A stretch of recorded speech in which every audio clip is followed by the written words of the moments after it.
ఈరోజే యమధర్మరాజ దశమి. ధర్మరాజ దశమి చైత్రమాసంలో శుక్లపక్షంలో వచ్చే 10వ రోజున జరుపుకునే ఒక విశేషమైన వ్రతం. ఈ రోజున మృత్యుదేవుడైన యమధర్మరాజును పూజించడం ద్వారా మరణ భయం తొలగిపోతుందని, దీర్ఘాయుష్యు లభిస్తుందని ఒక నమ్మకం. ఈ రోజున యముడికి అర్ఘ్యప్రదానం చేస్తారు మరియు నచికేతుని కథను చదువుకుంటారు. మృత్యుభయాన్ని తగ్గించడానికి మరియు అకాల మరణం నుంచి రక్షణ పొందడానికి యమధర్మరాజుకు ప్రత్యేక పూజలు చేస్తారు. ఈ రోజున నచికేతుడు యముడి నుంచి మరణ రహస్యాలను తెలుసుకున్న కథను వినడం చాలా శుభప్రదమని నమ్ముతారు. ఈ రోజున యమదీపదానం చేయడం, దక్షిణ దిక్కుకు అభిముఖంగా పూజ చేయడం వల్ల యముడు సంతోషిస్తాడని నమ్ముతారు. యముడు కేవలం ప్రాణాలు తీసుకునేవాడే కాదు, ధర్మబద్ధంగా కర్మఫలాన్ని ఇచ్చేవాడు కాబట్టే ఆయన్ని ధర్మరాజు అని పిలుస్తారు. మరణం యొక్క రహస్యం గురించి తెలుసుకోవడానికి యముడి నివాసానికి వెళ్ళిన ఒక కథ ఉపనిషత్తులో ఉంది. అదే నచికేతుని కథ. మరి ఆ కథ ఏంటో ఇప్పుడు ఈ వీడియోలో తెలుసుకుందాం. ఉపనిషత్తులకు వేదాంతాలు అని పేరు. ఆధ్యాత్మిక జ్ఞానంలోని లోతును వేదాంతం అని పిలుచుకునేంతగా ఉపనిషత్తులు భారతీయ తాత్విక చింతనను ప్రకటిస్తున్నాయి. ఉపనిషత్తుల్లో అక్కడక్కడ కొన్ని కథలు కనిపించినా వాటిలో సత్యకామ జాబాలి, నచికేతుడి కథలకి చాలా ప్రాముఖ్యత ఉంది. నిజాన్ని నిర్భయంగా ఒప్పుకోవడమే జ్ఞాని లక్షణమని సత్యకామ జాబాలి చెబితే అన్నమాటకు కట్టుబడాలి అని నచికేతుని కథ తెలియచేస్తుంది. నచికేతుని కథ కఠోర ఉపనిషత్తులో కనిపిస్తుంది. పూర్వం గౌతమముని వంశానికి చెందిన వాజస్రవసుడు అనే బ్రాహ్మణుడు ఉన్నాడు. అతను ఒకసారి విశ్వజిత్ అనే యాగాన్ని సంకల్పించాడు. అప్పటికే జ్ఞానిగా పేరు పొందినవాడు కాబట్టి వాజస్రవసుని యాగం గురించి వినగానే జనం, మునులు, మహర్షులు, ఋషులు తండోపతండాలుగా తరలివచ్చారు. యాగం అద్భుతంగా సాగింది, నిరాటంకంగా ముగిసింది. ఇక దాన కార్యక్రమాలు మొదలయ్యాయి. వాటిలో భాగంగా వాజస్రవసుడు ఆరోగ్యంగానూ దృఢంగానూ ఉన్న గోవులను తన వద్దనే ఉంచుకుని వట్టిపోయిన ముసలి ఆవులను, అనారోగ్యంతో బలహీనంగా ఉన్న వాటిని దానం చేయడం మొదలుపెట్టాడు. తండ్రి ప్రవర్తన చూసిన నచికేతునికి ఎంతో బాధ కలిగింది. దానమంటూ చేస్తే అది అవతలవాడికి ఉపయోగపడేదిగా ఉండాలే కాని తన దగ్గర ఉన్న వాటిని వదిలించుకునేవిగా ఉండకూడదు కదా అన్న సందేహం మొదలైంది నచికేతునిలో. పైగా బాల్య చాపల్యంతో తండ్రి దగ్గరకు వెళ్లి ఇలా పలికాడు నచికేతుడు. ఓ తండ్రి, ఇలా నీకు పనికిరానివన్నిటినీ దానం చేస్తున్నావు సరే, ఇంతకీ నన్నెవరికి దానం చేస్తావు అని అడగడం మొదలుపెట్టాడు. పిల్లవాడు అదే ప్రశ్నను మాటి మాటికి అడగడంతో తండ్రికి చిర్రెత్తుకొచ్చింది. నిన్ను ఆ యముడికి దానం చేస్తాను పొమ్మన్నాడు. తండ్రి నోట్లోంచి అలాంటి మాట వినిపించగానే నచికేతుడు నిశ్చేష్టుడయ్యాడు. తొందరపడి తాను అన్న మాటకు తండ్రి కూడా పశ్చాత్తాపపడ్డాడు. ఏదో పొరపాటున అనేశాను, ఊరుకో అన్నాడు తండ్రి. కాని నచికేతుడు ఊరుకోలేదు. పవిత్రమైన యజ్ఞ సమయంలో, అందులోనూ దానం జరుగుతున్న సందర్భంలో తండ్రి నుంచి అలాంటి మాట వచ్చింది అంటే దానిని నెరవేర్చి తీరాలి అనుకున్నాడు నచికేతుడు. పొరపాటున అనేశాను అని తండ్రి ఎంతగా వారిస్తున్నా వినకుండా ఆ యమునికి తనను తాను అర్పించునేందుకు బయలుదేరాడు నచికేతుడు. యమలోకంలో నచికేతునికి యముని దర్శనం అంత త్వరగా లభించలేదు. జీవకోటి పాపపుణ్యాలను బేరీజు వేస్తూ సమయం వచ్చినప్పుడు వారి ప్రాణాలను హరిస్తున్న యముడు పనిలో తల మునకలై ఉన్నాడు. ఎప్పుడో 3 రోజుల తర్వాత నచికేతుణ్ణి గమనించాడు యముడు. ముక్కు పచ్చలారని పసిపిల్లవాడికి యమలోకంలో పనేమిటి, ఇంటికి పో అన్నాడు యముడు. కాని నచికేతుడు అదరకుండా బెదరకుండా జరిగిందంతా చెప్పి తనను దానంగా స్వీకరించమని యముణ్ణి ప్రార్థించాడు. ఏదో తొందరపాటుగా అన్నంత మాత్రాన నీ ఆయువు తీరకముందే నిన్ను స్వీకరించడం భావ్యం కాదు. నిన్ను నేను స్వీకరించలేను. పైగా నువ్వు నా ద్వారం ముందర 3 రోజుల పాటు నిద్రాహారాలు లేకుండా గడిపావు కాబట్టి నేనే నీకు 3 వరాలను ఇస్తాను. తీసుకో అన్నాడు యముడు. నచికేతుని సత్యనిష్టకు ముచ్చటపడి అప్పుడు నచికేతుడు ఇలా పలికాడు. ఓ యమధర్మరాజా, నువ్వు నన్ను దానంగా స్వీకరించలేదు కాబట్టి నా తండ్రి నా మీద కోపగించుకోకుండా నన్ను సంతోషంగా తిరిగి స్వీకరించాలి. అదే నా తొలి కోరిక అన్నాడు నచికేతుడు. దానికి యముడు తదాస్తు అన్నాడు. ఇక 2వ కోరికగా ఎవరైనా సరే స్వర్గాన్ని చేరుకునేలా ఒక యజ్ఞాన్ని అనుగ్రహించమన్నాడు నచికేతుడు. ఇందులో స్వర్గం అన్న మాటకు ఒక గూఢార్థం ఉంది. స్వర్గలోకేనా భయం కించనాస్తి అంటాడు నచికేతుడు. అంటే నిర్భయమైన స్థితిని ఇక్కడ నచికేతుడు స్వర్గంగా చెప్తున్నాడు. దాంతో యముడు నాచికేత యజ్ఞం పేరుతో ఒక యజ్ఞాన్ని ఉపదేశిస్తాడు. ఇక 3వ కోరికగా చనిపోయిన తర్వాత మనిషి ఏమవుతాడు అని అడుగుతాడు నచికేతుడు.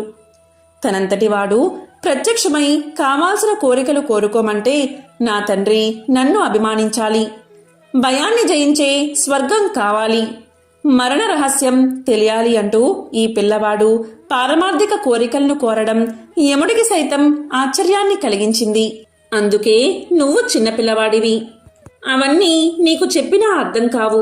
ఈ జనన మరణాల గురించి దేవతలకే బోలెడు అనుమానాలున్నాయి. వేరే ఏదైనా కోరుకో, నీకు ఏం కావాలి అన్నా వరమిస్తాను అని నచికేతునికి నచ్చ చెప్పడానికి ప్రయత్నించాడు యముడు. కానీ నచికేతుడు తన పట్టును విడవలేదు.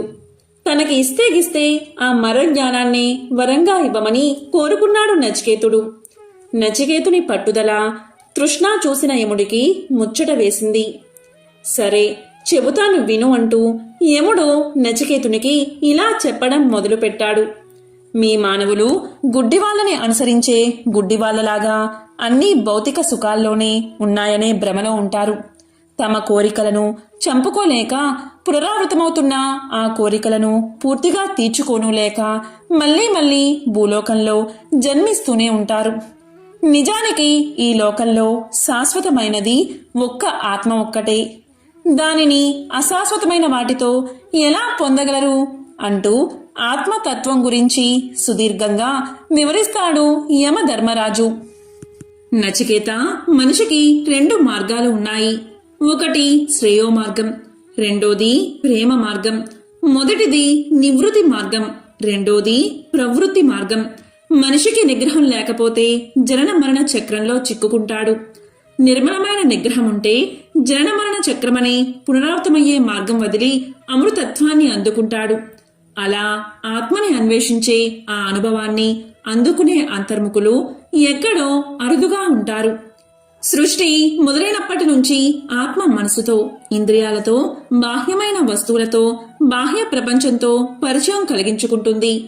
అంతర్ముఖమైన వాడు మేలుకుని ఉన్నప్పుడు, నిద్రిస్తున్నప్పుడు కూడా అన్నిటి పట్ల సాక్షిభూతుడుగా ఉంటాడు.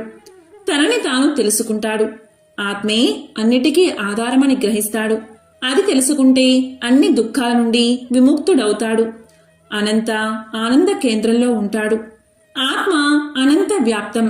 ఆత్మని మాటల్లో వర్ణించలేం, చేతులతో తాకలేం, కళ్ళతో చూడలేం, నాలికతో రుచి చూడలేం, వాసన చూడలేం.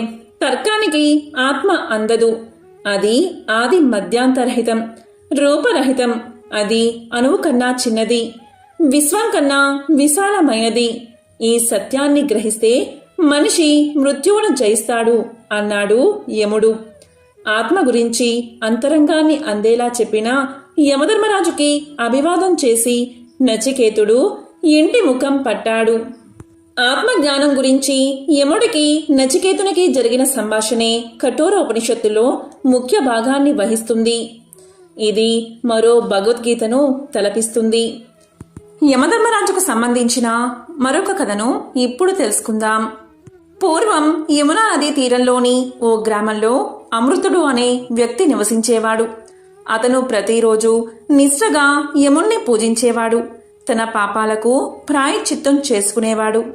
మరణ భయం ఉండడంతో చావును దూరంగా ఉంచేందుకు యముడితో స్నేహంగా ఉండాలి అనుకునేవాడు అమృతుడు.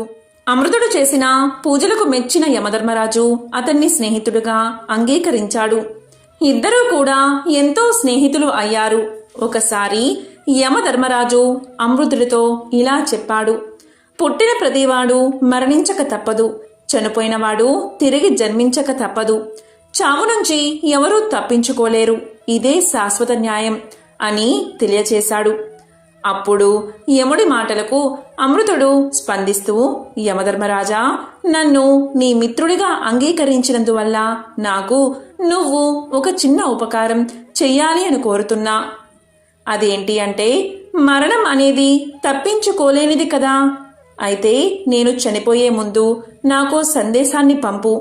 అలా చేయడం వల్ల నా కుటుంబానికి అవసరమైన సదుపాయాలను సమకూర్చగలుగుతాను అన్నాడు ఆనందుడు. అందుకు అంగీకరించిన యముడు, మిత్రమా, మర్చిపోకు, సందేశం అందిన వెంటనే నీవు ఏర్పాటు చేసుకోవాలి అని హెచ్చరించి అదృశ్యమయ్యాడు. ఇది జరిగి చాలా సంవత్సరాలు గడిచాయి. తన మరణానికి ముందే యముడు సందేశం పంపుతాడని అమృతుడు నమ్మకంతో ఉన్నాడు. అకాల మరణం సంభవిస్తుందనే భయం లేకపోవడంతో పూజాదికాలన్నీ మానేశాడు. కొంతకాలానికి అతని జుట్టు రంగు మారింది. ఇప్పటి వరకు యముడి నుంచి అమృతుడికి సందేశం ఏదీ రాలేదు. దీంతో ఎంతో ఆనందంగా జీవితాన్ని గడుపుతున్నాడు అమృతుడు. మరికొద్ది సంవత్సరాలు గడిచాయి. అమృతుడికి ముసలితనం వచ్చింది. దీంతో దంతాలు ఊడిపోయాయి. అయినా తన మిత్రుడి నుంచి ఎలాంటి సందేశమూ రాలేదు. కొద్ది కాలానికి అమృతుడి చూపు మందగించింది. మరికొంతకాలం తర్వాత పక్షవాతం కారణంగా మంచం మీద నుంచి లేవలేని పరిస్థితి వచ్చింది. ఇప్పుడు కూడా యముడి నుంచి అతనికి ఎలాంటి సందేశమూ అందలేదు. దీంతో అమృతుడు తన మిత్రుడైన యముడికి ధన్యవాదాలు తెలుపుకున్నాడు. ఒకరోజు నిద్రలో ఉండగా అమృతుడికి ఆశ్చర్యకరంగా యమదూతలు కనిపించారు. దీంతో తన చావుకు సంబంధించి యముడి నుంచి ఏదైనా లేఖ వచ్చిందేమో అని ఇల్లంతా వెదికాడు అమృతుడు. ఎక్కడా ఏ ఉత్తరమూ కనిపించలేదు. యముడు మాట తప్పడంతో అమృతుడికి కోపం వచ్చింది. కాని విధిరాత ముందు తల వంచక తప్పదు కదా. యమదూతలు అతన్ని యమలోకం తీసుకువెళ్లి యముడి ముందు నిలబెట్టారు. అతన్ని చూడగానే యముడు చిరునవ్వుతో పలకరించాడు. దీంతో అమృతుడికి చిర్రెత్తుకొచ్చింది. యమా, నీవు మాట తప్పావు. మరణానికి ముందే లేఖ పంపుతానని చెప్పి పంపలేదు. ఇది నీకు న్యాయమా అని ప్రశ్నించాడు. అమృతుడి మాటలకు స్పందించిన యముడు, మిత్రమా, నీకు నేను 1 కాదు 4 లేఖలు పంపాను అని బదులిచ్చాడు. దీంతో తనకు 1 లేఖ కూడా రాలేదని, బహుశా అవి దారి తప్పాయేమో అన్నాడు అమాయకంగా అమృతుడు. దీనికి స్పందించిన యమధర్మరాజు, అమృత, తెలివిని ఉపయోగించు. నీ శరీరమే కాగితంగా శారీరకంగా సంభవించే మార్పులే కలంగా నీకు 4 సందేశాలు పంపాను. జుట్టు రంగు మారడం అనేది నేను పంపిన తొలి సందేశం. పళ్ళు ఓడ్డం అనేది నేను పంపిన 2వ సందేశం. చూపు మందగించడం అనేది నేను పంపిన 3వ సందేశం. మంచం మీద నుంచి లేవలేకపోవడం అనేది మిగతా 2 అన్నాడు. నిజమే కదా, మరణం గురించి ముందుగానే యముడు మనందరికీ ఈ విధమైన సందేశాలు పంపుతూనే ఉంటాడు కదా. కాని మనుషులే పట్టించుకోరు. అప్పుడు సత్యాన్ని గ్రహించిన అమృతుడు చిరునవ్వు నవ్వాడు. పూర్వకాలంలో అగ్నిమిత్రుడు అని రాజపుత్రుడు ఒకడు ఉండేవాడు. అందం, చందం, బలం, శౌర్యం ఉన్నవి కాని అతనికి రాజ్యం మాత్రం లేదు. ఏనాటికైనా అదృష్టం పట్టకపోతుందా అనే ఆశతో బయలుదేరి పోయి మలయాళ దేశాన్ని ప్రవేశించాడు. అతనికి ప్రయాణంలో నదులు, అడవులు, కొండలు ఎన్నెన్నో తగిలాయి. నడిచినంత దూరం నడిచి లభించినంత ఆహారం ఏదో తిని మధ్య ఎక్కడో అక్కడ పడుకుంటూ శ్రమ తీరాక ముందుకు కాలు సాగిస్తూ వచ్చాడు. ఇలా కొన్ని రోజులు గడిచేసరికి శంకరగిరి అనే కొండ దగ్గరకు చేరుకున్నాడు. చీకటి పడ్డం చేత ఆనాటికి అక్కడ పడుకుని అగ్నిమిత్రుడు ఆ కొండ పర్యంలో పడుకున్నాడు. పడుకుని ఇంకా కళ్ళు మూయకుండానే అతనికి ఎదురుగా ఒక గొప్ప దేవాలయం కనబడింది. అది చాలా అద్భుతమైన దేవాలయం. దాని విశేషం ఏంటి అంటే ఇటుక, సున్నం, రాళ్లతో కట్టిన గుడి కాదది. అంతా బంగారమే. గుడి మీద, గోపురం మీద, ప్రాకారాల మీద, మండపం మీద ఉండే శిల్పమంతా నవరత్న మణిమై ఉన్నది. నివ్వెరపోయి చూస్తున్న అగ్నిమిత్రుడి కళ్ళు జిగేలుమన్నాయి. ఇంకొక చిత్రం. అంతకు ఒక్క క్షణం ముందు ఆ దారి వెంబడే నడిచి వచ్చిన అతనికి ఈ దేవాలయం కనబడనేలేదు. మరైతే ఇంతట్లో ఎక్కడ్నుంచి వచ్చింది? ఇదేదో ఇంద్రజాలమనిపించింది అతనికి. మంత్రాలకి, గారడీలకి మలయాళ దేశం పేరు పొందింది కదా. అందువల్ల ఇది ఏదో మాయలాగే ఉంది. లేకపోతే ఒక్క చిటికెలో ఇంత గొప్ప దేవాలయం ముందు వచ్చి ప్రత్యక్షం కావడమేమిటి? అగ్నిమిత్రుడు ఆశ్చర్యపోతూ ఆలోచించుకున్నప్పటికీ అతనికి ఒక బుద్ధి పుట్టింది. అది నిజమైన దేవాలయమా లేక ఉత్తిభ్రమో చేతితో తాకితే తెలిసిపోతుంది అనిపించింది. దీంతో పడుకున్న వాడల్లా లేచాడు. అతను లేచి లేవడంతో అంతవరకు దేదీప్యమానంగా ప్రకాశిస్తూ కనబడ్డ ఆ దేవాలయం గోపుర ప్రాకారాలు సమస్తం అదృశ్యమైపోయాయి. అంతా అంధకారమైపోయింది. దానితో అతను భయపడిపోయి ఒక్క అడుగు కూడా ముందుకి వెయ్యలేక మళ్ళీ అక్కడే కూలపడిపోయాడు. అయితే పడుకోవడంతోనే మళ్ళీ ఆ గుడి గోపురం అన్నీ అతనికి మునుపటిలాగానే ఎక్కడికక్కడ కనబడ్డాయి. లేచి పట్టుకుందాము అంటే మాయమైపోతున్నాయి. తిరిగి పడుకుంటే కనబడుతున్నాయి. ఇదంతా నిజమా లేక స్వప్నమా అనుకుంటూ అగ్నిమిత్రుడు ఒక్కసారి గట్టిగా ఒళ్ళు గిల్లు చూసుకున్నాడు. ఆ చోట నిప్పు పొట్టి తను చూస్తుంది నిజమే అని కలకాదని తేలింది. గుడిగోడ ముట్టుకుందామని మళ్లీ తోచి లేచాడు. ఏమైంది? ఇదివరకు లాగానే గుడి మాయమై చీకటి ప్రత్యక్షమైంది. ఇక ఏమీ తోచగా అక్కడే పడుకున్నాడు. మళ్ళీ వెంటనే దేవాలయం ప్రత్యక్షమైంది. లేస్తే ఎక్కడ మాయమైపోతుందో అన్న భయం కొద్దీ అతడు అలాగే పడుకుని ఆ దృశ్యాన్ని చూస్తూ ఉండిపోయాడు. అతనితో పాటు ఆ దృశ్యం కూడా అలాగే ఉండిపోయింది. కాని కాసేపు గడిచేసరికి అతని చెవిని పుట్టుకుమని చీమ ఒకటి కుట్టింది. తటాల్న లేచాడు. గుడి అదృశ్యమైంది. అయితే అయింది. ఈ కుట్టింది చీమ లేక మరొకటా అంటూ కూర్చుని అతడు అక్కడ చేత్తో వెదకడం మొదలుపెట్టాడు. అతని చేతికి ఏదో మూలికలాంటిది చిక్కింది. ఆ క్షణమే గుడి ప్రత్యక్షమైంది. కూర్చున్నా కూడా కనపడిందే ఈ మాటు అంటూ ఆ మూలికను చేతిలోనే ఉంచుకుని లేచాడు. గుడి కనబడుతూనే ఉంది. ముందుకు నడిచాడు. గుడి కనబడుతూనే ఉంది. వెళ్ళి తాకాడు. నిజంగా ఆ గుడి గోడలు బంగారపు గోడలే. ఆ శిల్పంలో అతనికన్నీ కెంపులు, పచ్చలు, మరకతమణులు, మాణిక్యాలే కనిపించాయి. అంతసేపు పడుకున్నప్పుడు కనబడి లేస్తే మాయమై పోతూ ఉండడానికి కారణం ఆ మూలికే అని అగ్నిమిత్రుడికి అప్పుడు అర్థమైంది. అతను పడుకున్నప్పుడు తన తలకు ఆ మూలిక తగిలి ఆ దృశ్యం కనబడ్డం, లేచినప్పుడు మూలిక సంపర్కం లేక ఆ దృశ్యం అదృశ్యం కావడం జరిగిందని, అప్పుడు ఆ మూలిక చేతిలోనే ఉండడం వల్ల ఆ గుడి కనబడమే కాకుండా దాని గోడల్ని తాకగలుగుతున్నానని గ్రహించాడు అతను. అంతవరకు వచ్చాక ఆ దేవాలయంలో ప్రవేశించి అక్కడ ఏమేమి చిత్రాలు ఉన్నాయో చూడాలని ఎవరికి అనిపించదు. దీంతో అగ్నిమిత్రుడు మూలికతో సహా లోపలికి చొరబడ్డాడు. గర్భాలయానికి ముందున్న మండపంలోంచి వెళ్తూ ఉంటే రెండు పక్కల అటొక 5, ఇటొక 5, 10 బంగారపు గోలెలు కనిపించాయి.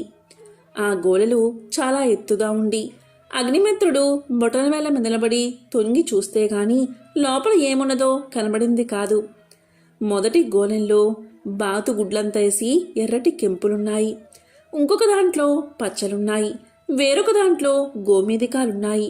అలాగే ముత్యాలు, పగడాలు, నవరత్నాల్లో ఇంకా చాలా ఉన్నాయి. 10వ గోలెంలో బంగారు కాసులున్నాయి. ఆ కాసులన్నీ చూసేటప్పటికీ అగ్నిమిత్రుడికి మతిపోయింది. పైనున్న తువ్వాలు పరిచి ప్రతి గోలెంలోంచి పిడికేసి తీసి పోసుకుని మూటకట్టుకోపోయాడు. అయితే చిత్రమేమో కాని ఆ 10 పిడికళ్ల రత్నాలలోనూ ఒక్కటి చొప్పున మిగిలి మిగతావన్నీ దేని గోలెంలో అవి వెళ్ళిపోయాయి. అగ్నిమిత్రుడు బుద్ధిమంతుడు కనుక అధ్యాస పనికిరాదు అని తెలుసుకుని అవి మూటకట్టుకుని గర్భాలయం ప్రవేశించాడు. అతనికి ఎదురుగా 100 రేకుల బంగారపు కమలం మీద కూర్చుని ఉన్న లక్ష్మీదేవి, ప్రసన్న ముఖంతో కనబడింది. ఆమె పాదాల వద్ద శతపత్ర సుందరి అన్న అక్షరాలు విద్యుత్ దీపాల వలె మెరుస్తూ కనబడ్డాయి. ఆ సుందరమూర్తికి అగ్నిమిత్రుడు చేతులు జోడించి భక్తి పారవస్యంతో శతపత్ర సుందరి అని నమస్కారం చేశాడు. ఆ పారవస్యంలో అతని చేతిలో ఉన్న మూలిక కింద పడిపోయింది. ఇంకేముంది, కళ్ళు తెరిచి చూసేసరికి శతపత్ర సుందరి కానీ, గోళాలు కానీ, దేవాలయాలు కానీ లేవు. అతడు మూలిక కోసం అక్కడంతా తడిమాడు. లాభం లేకపోయింది. భుజం మీద మూటమటుకు రత్నాలతో సహా అలాగే ఉంది. ప్రాప్తమెంతో అంతే అనుకుంటూ అగ్నిమిత్రుడు ఆ కొండ దిగి వెళ్ళిపోయాడు. ఆ కొండ ఆవల ఒక మహాపట్టణం కనబడింది. అందులో ప్రవేశించినప్పటికీ అగ్నిమిత్రుడికి ఏదో చాటింపు వినబడింది. సరిగ్గా బోధపడగా అతడు, ఏమిటయ్యా ఆ చాటింపు అని ఆ దారిన పోతున్నా ఎవరినో అడిగాడు. వాడు ఇలా చెప్పాడు, మామూలు చాటింపేనయ్యా అన్నాడు. నేను కొత్తవాణ్ణి, మీకు మామూలైనా ఆ చాటింపేదో నాకు కొత్తదే కదా అన్నాడు. అప్పుడు వాడు, అటైతే విను, మా రాజుగారికి ఒక కూతురుంది. ఆవిడికి పిచ్చి, పెళ్లి చేసుకోమంటే శతపత్ర సుందరి ఆలయంలో ఉన్న రత్నాలు తెచ్చిన వాణ్ణి కానీ పెళ్లి చేసుకోను అంటుంది. చిన్నప్పుడు ఎవడో యోగి వచ్చి అలా రత్నాలు తెచ్చిన వాణ్ణే కానీ పెళ్లి చేసుకోవద్దని చెప్పాడట. ఎక్కడుంది ఆ గుడి అంటే నాకు మాత్రం తెలుసా అంటుంది. అలాంటి గుడి ఈ లోకంలో ఉంటే కదా తెలియడానికి, ఆ రత్నాలు తేవడానికి. కూతురికి తగిన తండ్రే మా రాజుగారు. ఆ రత్నాలు తెచ్చిన వాడికే తన కూతుర్నిచ్చి పెళ్లి చేస్తానని, రాజ్యం ఇస్తానని రోజూ చాటింపు వేయిస్తాడు. తెలిసిందా అని ఒక వికిలి నవ్వు నవ్వి తన దారిన తాను పోయాడు. ఇక అగ్నిమిత్రుడు వెంటనే రాజుగారి దగ్గరకు వెళ్ళి, నేను శతపత్ర సుందరి ఆలయంలోంచి రత్నాలు తెచ్చాను అన్నాడు. అక్కడ ఉన్న వాళ్ళంతా మరో పిచ్చివాడు వచ్చాడు అనుకున్నారు. కానీ అగ్నిమిత్రుడు మూట విప్పి రత్నాలు చూపించేసరికి వాళ్ళు నోళ్లు వెళ్ళబెట్టారు. వాళ్ళంతా పిచ్చిది అనుకుంటున్న రాజుగారి కూతురు. ఈ సంగతి విని ఎవరూ పిలవకుండానే పరిగెత్తుకొచ్చి జిగేల్ జిగేల్మనే ఆ రాళ్ల ముందు ముసిముసి నవ్వులతో మెరిసిపోతున్న అగ్నిమిత్రుణ్ణి చూసి అతని మెడలో పూలదండ వేసింది. అక్కడి వాళ్ళంతా అతని చుట్టూ చేరి, ఆ శతపత్ర సుందరి గుడి ఎక్కడ ఉందో చెప్తావా అంటూ కాళ్ళావేళ్లా పడ్డారు. ఇక అగ్నిమిత్రుడు దాపరికం లేకుండా ఆ మూలిక మహిమ చెప్పి, అది దొరికిన వాళ్ళకి కానీ ఆ గుడి కనబడదు అనే రహస్యాన్ని చెప్పాడు. అగ్నిమిత్రుడు ఆ శతపత్ర సుందరి దయవల్ల రాజ్యానికి రాజయ్యాడు. గరుత్మంతుడు శ్రీ మహావిష్ణువును ఇలా అడుగుతాడు, స్వామి, యమలోకంలో జీవి యొక్క మానసిక సంఘర్షణ ఎలా ఉంటుందో నాకు వివరించి చెప్పండి అని అడుగుతాడు. దానికి శ్రీ మహావిష్ణువు ఇలా చెప్తాడు, గరుత్మంతా, నీవు అడిగిన ప్రశ్నకు సమాధానం చెప్తాను. శ్రద్ధగా విను. దీన్ని విన్నంత మాత్రం చేతనే నరకలోక బాధలు తొలగి స్వర్గలోక వాసం కలుగుతుంది.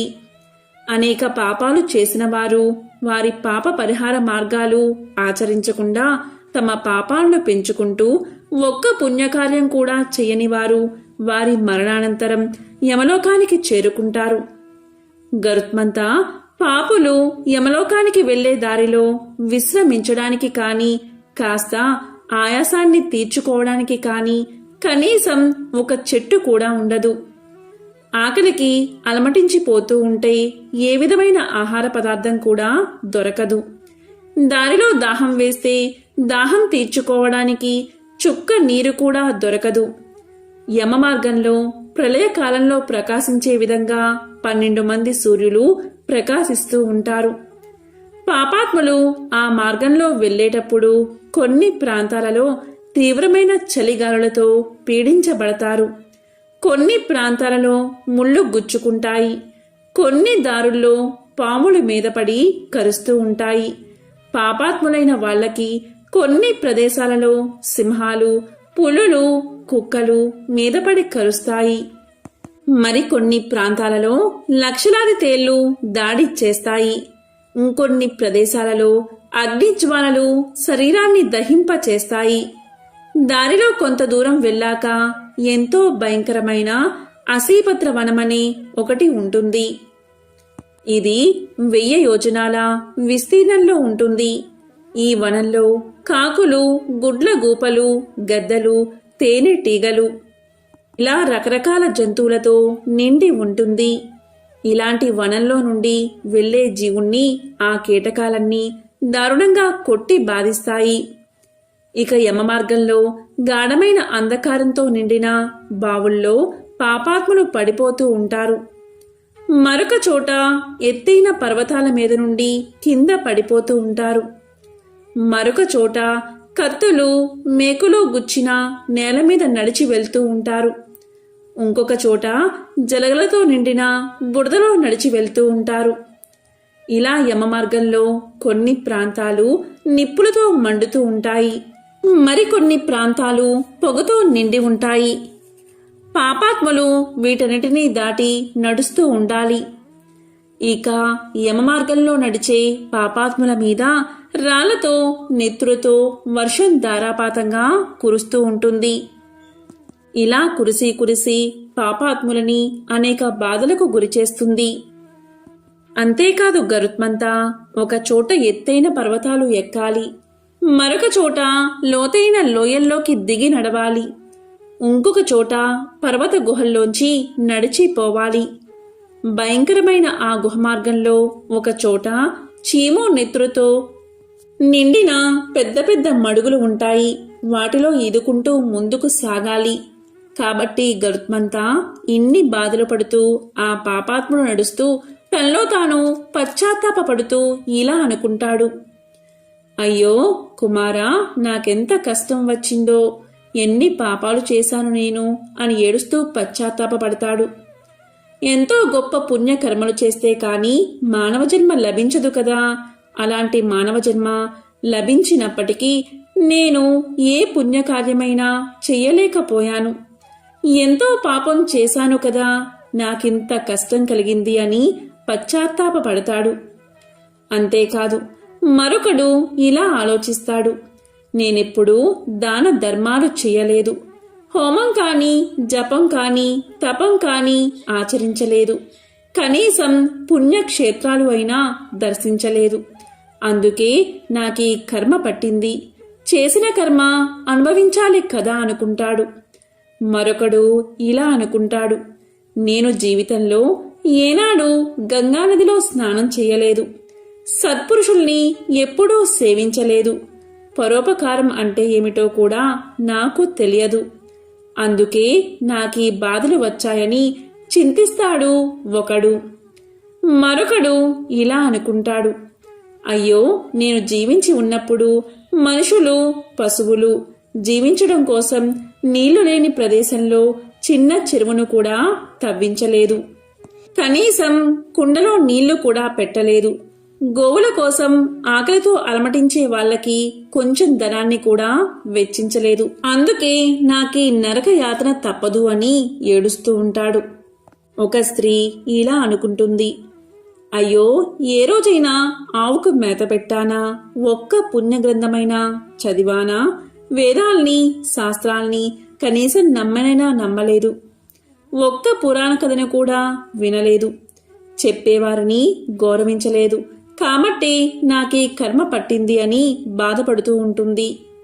వేరొక స్త్రీ, అయ్యో, నేను నా భర్త ఇష్టానుసారంగా ఒక్కరోజు కూడా నడుచుకోలేదు, పతివ్రతా ధర్మాలను ఏ ఒక్కటి ఆచరించలేదు, గురువులకు తగిన మర్యాద ఇవ్వలేదు, అందుకే నాకీ కష్టాలు ప్రాప్తించాయి, దీనిని అనుభవించక తప్పదు కదా అని వాపోతుంది. వేరొక పడతి ఇలా అనుకుంటుంది, భర్తను గౌరవించడం స్త్రీ ధర్మం అని తెలిసి కూడా నేను ఆ పని చేయలేదు, ఇది నేను స్వయంగా చేసుకున్న పాపమని బోరున విలపిస్తుంది. కాబట్టి గరుత్మంతా, జీవుడు ఈ విధంగా యమమార్గంలో ప్రయాణం చేస్తూ ఎన్నో బాధలు పడి దుఃఖిస్తూ తన పూర్వజన్మలో చేసిన పాపాల్ని తలుచుకుని వాటి గురించే ఆలోచిస్తూ వేగంగా ముందుకు వెళతాడు. అంతేకాదు గరుత్మంతా, శ్రవణకులు అనేవారు భూమిపై మానవులు ఏం చేస్తున్నారో గమనిస్తూ ఉంటారు. వారు వాటిని తెలుసుకుని వాటి గురించి యమధర్మరాజుకు తెలియచేస్తారు. ఈ శ్రవకులు అనేవారు ఎవరు అంటే బ్రహ్మ దేవుడి కుమారులు. వీళ్ళు స్వర్గ, మత్స్య, పాతాళ లోకాలు అనే త్రిలోకాల్లో సంచరిస్తూ ఉంటారు. భూత, భవిష్యత్, వర్తమాన కాలాల్లో జరిగే అన్ని విషయాలు తెలుసుకోగలిగే జ్ఞానం వీరికి ఉంటుంది. వీరిలాగే వీరి భార్యలకు కూడా శ్రవకులకు ఉన్న శక్తి సామర్థ్యాలు ఉంటాయి. వీరు స్త్రీలకు సంబంధించిన సమస్త సమాచారాన్ని గ్రహించగలిగే సామర్థ్యం ఉంటుంది.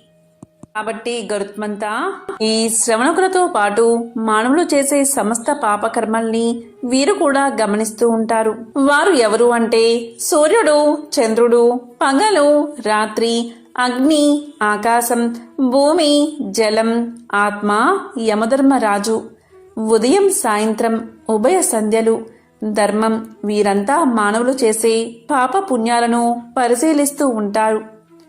ఇలా యమధర్మరాజు, చిత్రగుప్తుడు, శ్రవణులతో పాటు సూర్యాది ఇతరులు కూడా తమ తమ స్థానాల్లో ఉండి అంతా చూస్తూ ఉంటారు అని గరుత్మంతునికి శ్రీ మహావిష్ణువు వివరించాడని గరుడ పురాణం తెలియచేస్తుంది. ఎంతో పవిత్రమైన విశేషమైన ఈ కథను ఈ యమధర్మరాజు దశమి రోజు విన్నా, చదివినా, చెప్పినా, వినిపించినా సకల శుభాలు కలుగుతాయి.